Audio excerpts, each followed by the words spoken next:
Hello friends, நான் தான் உங்கள் பப்ளி. இது எனக்கான நேரம். ஆடி மாதம்னாலே எல்லார் வீட்லேயுமே ஒரு விசேஷந்தான். வீட்டிலன்னு இல்லைங்க, வீட்டில், கோவிலில், ஏன் அந்த கிராமப்புறத்தில் நம்ம இருக்கிற இடத்துலையுமே ரொம்பவே ஒரு வைப்பாகவே இருக்கும். இந்த ஆடி மாதத்தில் சக்கரை பொங்கல் இல்லைன்னா எப்படி?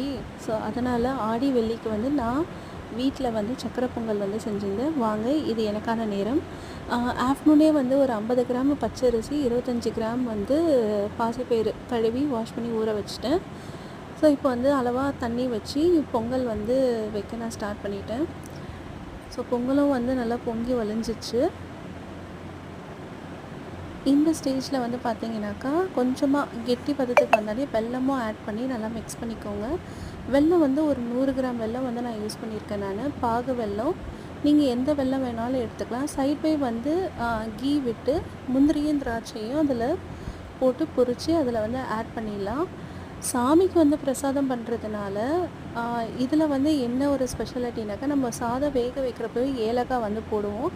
அதில் வந்து கொஞ்சமாக ஒரு இனிக்கு பச்சை கற்பூரம் வந்து சேர்த்திங்கனாக்கா கோவிலில் உள்ள சக்கரை பொங்கல் டேஸ்ட்டு உங்களுக்கு வரும்.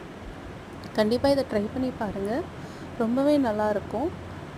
பச்சை கற்பூரம் வந்து சேர்க்கறதுனால ஒரு சின்ன டிப்ஸ் வந்து நான் சொல்கிறேன். ஸோ குழந்தைங்க வீட்டில் இருந்தாங்க அப்படின்னாக்கா பச்சை கற்பூரம் சேர்த்தது எதுவுமே வந்து கொடுக்காதீங்க.